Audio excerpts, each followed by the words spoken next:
Ladies and gentlemen, let me share a story. 3 years ago, I used to Uber. One day I picked up a well-dressed customer who was probably in his 40s. So he asked me if I could stop by the nearest gas station so that he could buy a phone charger. I was okay with it, so pulled up by the parking lot of the gas station and started waiting for him. While I was waiting, I noticed someone was sitting close to the door of the gas station asking people to spare him some change. I understand it's nothing unique about seeing someone asking for some change at gas stations because we all encounter them at almost every gas stations. I had some coins, so I decided to step out of my car and gave them to him. 5 minutes later, I noticed my customer coming out of the gas station and I saw him giving some cash to the person who was begging for change at the door. After that, my customer got in the car and I started driving to his destination. While I was driving, the customer asked me, "What did you notice when I was coming out of the gas station?" And I replied, "I saw you giving some cash, mostly 20s, to the guy who was asking people to spare him some change." And he asked again, "Do you know why I gave him that much cash?" I answered, "I have no idea, you tell me." He kept quiet for almost 30 seconds and said to me, "Because he is my older brother. He is the only brother that was beating up all the bullies who were bullying me when I was young." I was in complete shock. I asked, "What happened to him?" After 10 seconds of silence, he replied, "He chose the wrong road in his life. I begged him too many times to come live with my family, but he refused. Drugs and gangs life has destroyed his life. So I come here 4 days per week to check on him and his friends. And once per week I spend a whole day with him and his friends." Ladies and gentlemen, who is responsible for this fall? What I am about to say right now is very important, so listen to me very carefully. In this day and age, we are all victims of the system. Let me collaborate on that. We are all familiar with phrases like, "He is an adult, so he is responsible for his life no matter what." This sentence has been the biggest weapon of the system so that they can separate us from helping each other. Actually, you know what? Let's talk about that sentence. He is an adult, so he is responsible for his life no matter what, or in short, individualism, or some sort of "You are on your own. Nobody is coming to save you." While individualism is often praised for fostering autonomy and personal growth, it also carries a number of potential downsides that can negatively impact both individuals and society as a whole. Here are 10 reasons exploring those negative aspects. Number 1. Erosion of social cohesion. An excessive focus on individual needs and desires can weaken the bonds that hold communities together. When individuals prioritize self-interest above collective well-being, it can lead to a decline in civic engagement, mutual support, and social trust. Number 2. Increased social isolation. Individualism can foster a sense of detachment from others, leading to feelings of loneliness and isolation. As people become more focused on their own pursuits, they may neglect the importance of social connections and support networks. Number 3. Decline in empathy and compassion. A strong emphasis on self-reliance can diminish our capacity for empathy and compassion. When individuals are primarily concerned with their own success, they may become less sensitive to the needs and struggles of others. Number 4. Rise of materialism and consumerism. Individualistic cultures often promote a focus on material possessions and personal achievement. This can lead to a culture of consumerism, where individuals define their worth based on what they own, rather than their character or contributions to society. Number 5. Weakening of collective responsibility. When individuals prioritize their own rights and freedoms, they may become less willing to take responsibility for the well-being of the community. This can lead to a decline in public services, environmental protection, and social welfare programs. Number 6. Increased inequality. In highly individualistic societies, those with greater resources and opportunities are often able to advance more easily, while those who are disadvantaged may be left behind. This can exacerbate existing inequalities and create a society where the gap between the rich and the poor continues to widen. Number 7. Diminished sense of purpose. While individualism emphasizes personal freedom, it can also lead to a sense of meaninglessness. When individuals are solely focused on their own goals, they may struggle to find a larger sense of purpose or connection to something greater than themselves. Number 8. Political polarization. Individualism can contribute to political polarization as people become increasingly entrenched in their own beliefs and unwilling to compromise. This can lead to gridlock, social unrest, and a decline in effective governance. Number 9. Environmental neglect. When individual desires are put above communal needs, then things like environmental protection can be neglected. Individualistic mindsets can lead to the thought of my needs now instead of the world's needs for the future. Number 10. Mental health concerns. The pressures of individual success, combined with social isolation, can contribute to increased rates of anxiety, depression, and other mental health problems. The constant need for self-reliance can be extremely taxing on an individual. Now that we have watched the negative sides of individualism, I want you to remember all the statements that we have been hearing more often, like, Don't do business with a family member. but we all know a group of people who are the richest family in the banking dynasty in the world, created by one family and still run by his lineage. We all know a group of siblings in the United States running all them Walmarts, making it the largest company in revenue. We all know them Saudi guys started by one family and the kingdom is still under his lineage with a net worth of almost $2 trillion. By the way, while we are here, let me crack some numbers down. Almost 35% of all Fortune 500 companies in the world are founded by family members and are still running under family lineage. It's fascinating how family members have led to the creation of some of the world's most influential companies. Here are some of the biggest companies founded by siblings or run by family members. The Rothschild family. The wealthy Jewish Nobel banking family originated in Frankfurt, built by Isaac Elkanan Bacharach in 1567.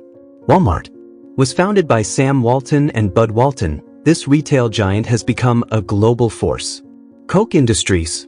Charles and David Koch transformed their father's company into a massive conglomerate. Cargill.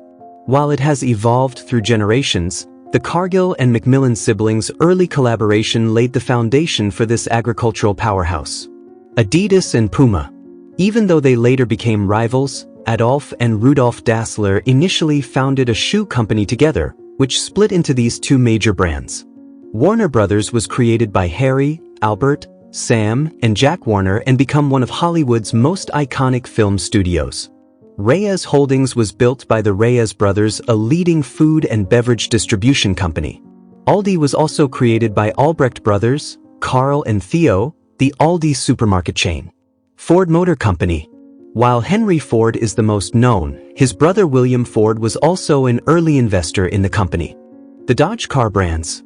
Dodge brand, including its trucks, was founded by brothers John Francis Dodge and Horace Elgin Dodge in 1900, initially as the Dodge Brothers Company. BMW. While not founders, the Quant siblings, Stephen Quant and Suzanne Clatton, have a very large controlling interest in the company. Chick-fil-A, started by Truett Cathy, and his sons Dan and Donald Cathy, have been very instrumental in the company's growth. Lehman Brothers. This investment bank was founded by brothers Henry, Edward, and Michael Lehman in 1850. Hasbro was co-founded by Alan and Stephen Hassenfeld, which later merged with Milton Bradley, a company founded by the Milton brothers. Amazon. Even though it was founded by Jeff Bezos himself, his parents gave him almost $300,000 as an investment. All the above listed giants were not designed or founded by strangers. They were not founded by two people who met in school and talked business. It was actually by family members who were raised in the same house. Family members who probably worked together and get the skill together. Family members who ate food on the same table for years. Siblings who knew each other for years and who earned trust over years. I haven't mentioned them here, but the majority of today's retail or tech giants directly and indirectly had family members' involvement. Ladies and gentlemen, the same people who created their wealth by the help and trust of their family members are now owning the majority of the media, retails, film industries, entertainments directly and indirectly. And they are telling us it's not a good idea to do business with family members. Do you know what is the reason they say that? That's because they truly want family members to be separated so there will be absolutely no unity. So that there will be as many isolated individuals, which would make their controlling agenda so easy. That's the reason the elite have been investing as much money as they can on the idea of individualism so that we can only think for ourselves. If you pay attention, just 100 years ago, hard work was the only key for successful business. How about now? Do you think you will have a successful company just because you work so hard? Absolutely not. Don't ever think about it unless you are a time traveler from 100 years ago. Many years ago, an employee who would work so hard at a company was guaranteed a possible promotion, and now you work so hard will be guaranteed for possible extra hard work with less or no pay.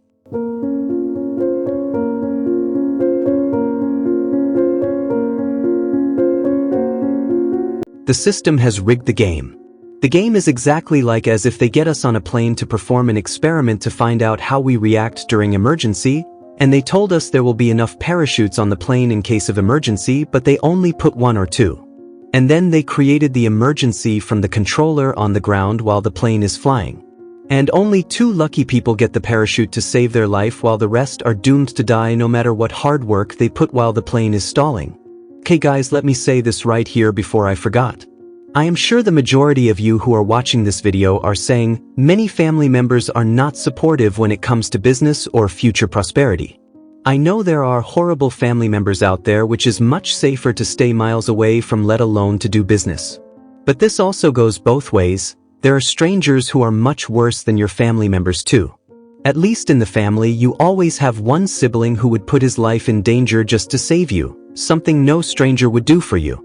Also, the elite are always busy hiring social engineering geniuses in order to control our society so that to control us by separating from who we are.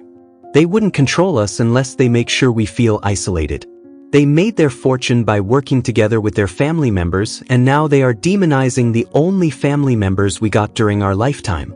They wouldn't control us unless they make sure there is nobody coming to save us. Check this picture. This lion is somehow surrounded by almost 20 hyenas and he kinda looks old and tired. There is only one way for him to save his life, and that is when only one of his brothers shows up to save him. If his brother doesn't show up, however, there is no way them hyenas could let him go in one piece. No matter how mentally strong we are, we could always use some help during difficult times. We are all surrounded by hyenas that dress like us, walk, talk and act like us, and their only agenda is to make us feel separated from our group. The reason why it's well advertised to not start a business with a family member is because the elite actually knows if we do so, we would be getting the following advantages which they don't want us to have. Here are 10 reasons why it can be a good idea.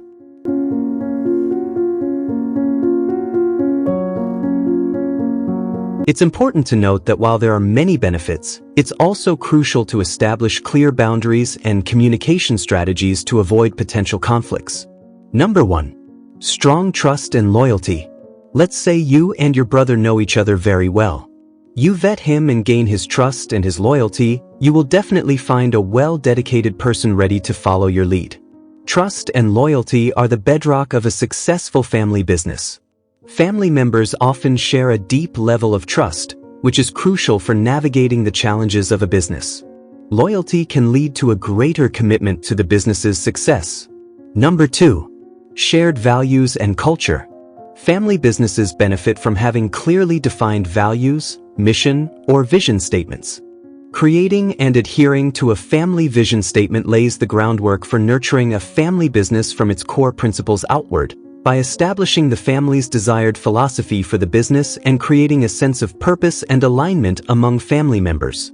These statements can also contribute to the success and sustainability of a family business in future generations by shaping its culture, decision-making processes, and relationships with stakeholders. Number 3. Long-term vision and stability. Long-term thinking is a powerful characteristic of family businesses. They think of generations rather than years, enabling them to focus their operations on stability, sustainable growth, and innovation. This unique perspective helps future-proof the business and allows it to impact society positively.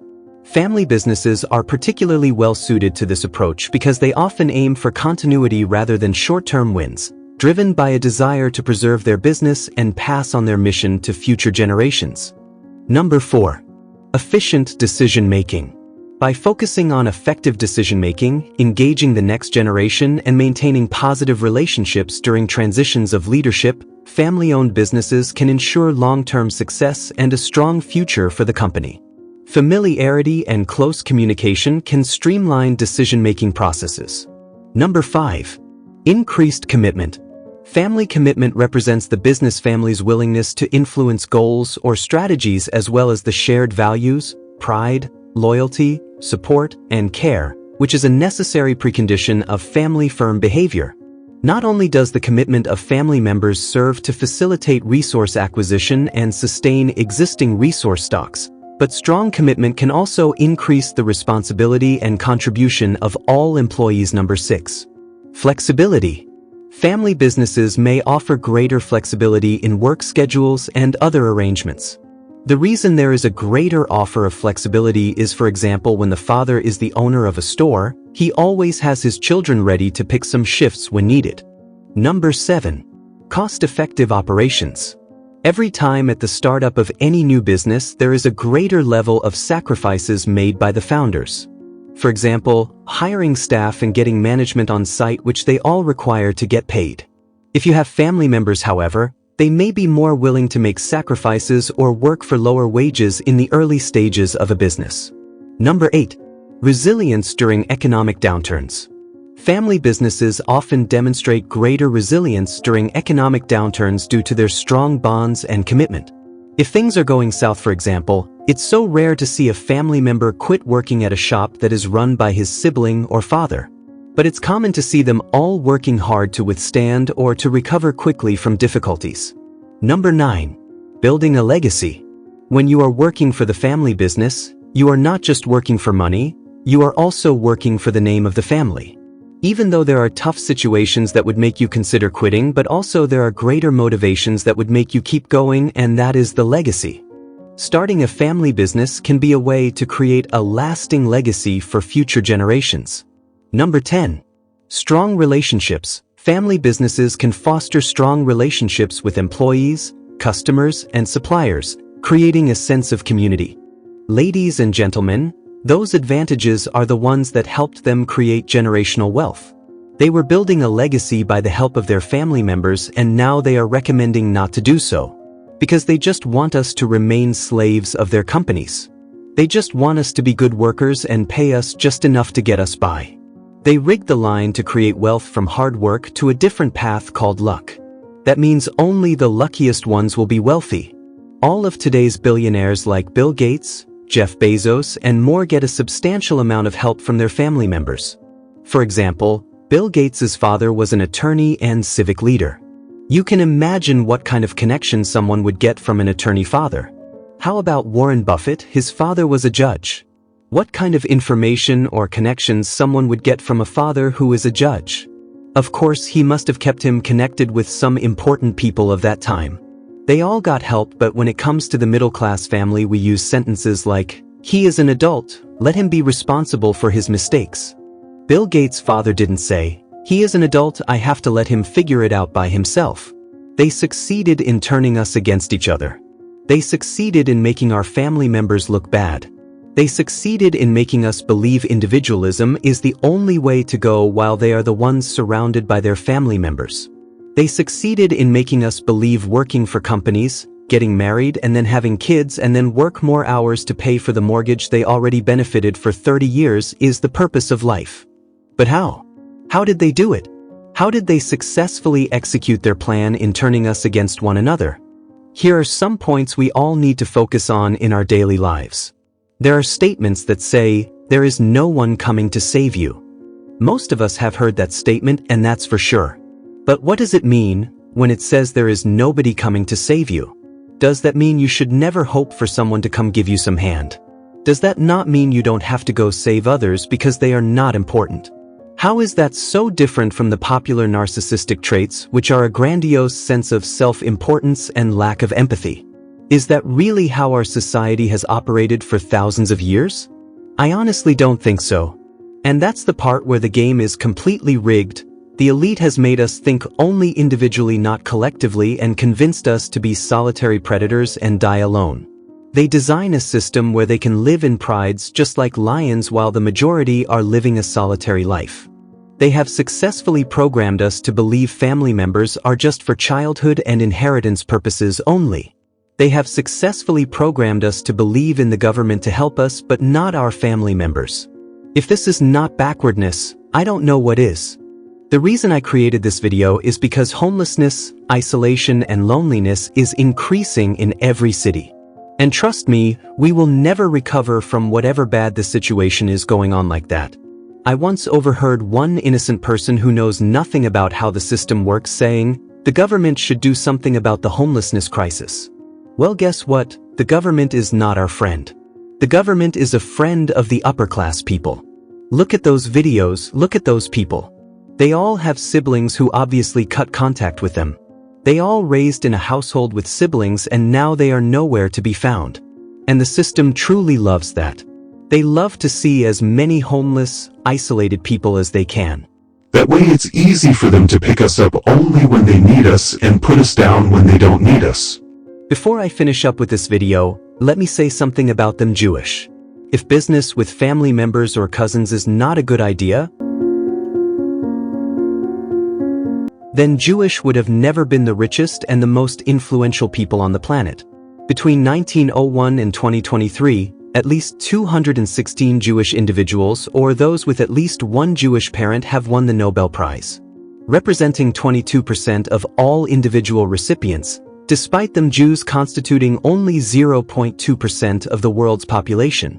Why do you think that is? That's because they hold a strong family value in their DNA. Jewish tradition places a profound emphasis on family, viewing it as a cornerstone of both individual and communal life. This emphasis is woven throughout Jewish religious practice and cultural values. Family serves as the primary conduit for transmitting Jewish heritage, rituals, and ethical teachings across generations. Observances like Shabbat dinners and Passover seders are central to Jewish life, and these are focused on the family unit and strengthening familial bonds. Key values that underpin Jewish family life include Shalom Bayit, mean peace in the home, Chesed means loving kindness, and Kavod means respect. These principles guide interpersonal relationships within the family and extend outward to the broader community. The importance of honoring parents is also a prominent theme, reflecting the deep respect for elders and the recognition of their role in shaping the family's identity. Furthermore, the concept of tikkun olam, or repairing the world, often influences how Jewish families engage with their communities. This value encourages social responsibility and acts of kindness, fostering a sense of interconnectedness that extends beyond the immediate family circle. In essence, Jewish family values prioritize creating a nurturing and supportive environment that promotes both individual growth and collective well-being. Like I said earlier, this does not advise to ignore any red flags, like toxicity in general and narcissistic traits in particular.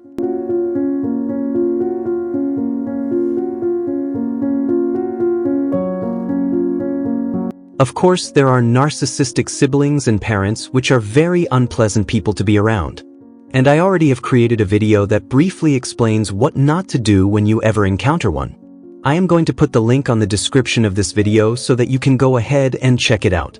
The video is all about how to deal with narcissistic people who are around you, especially when it's not that simple to just go on a no-contact mode with them. So such people do exist, especially in many families, so it's well recommended to take extra precaution and study before you start doing anything with them. The majority of our family members, however, are not bad people, they just happen to be victims of the system. The system is designed to turn us against our family members, and it will be just like that until the middle-class family do something about it.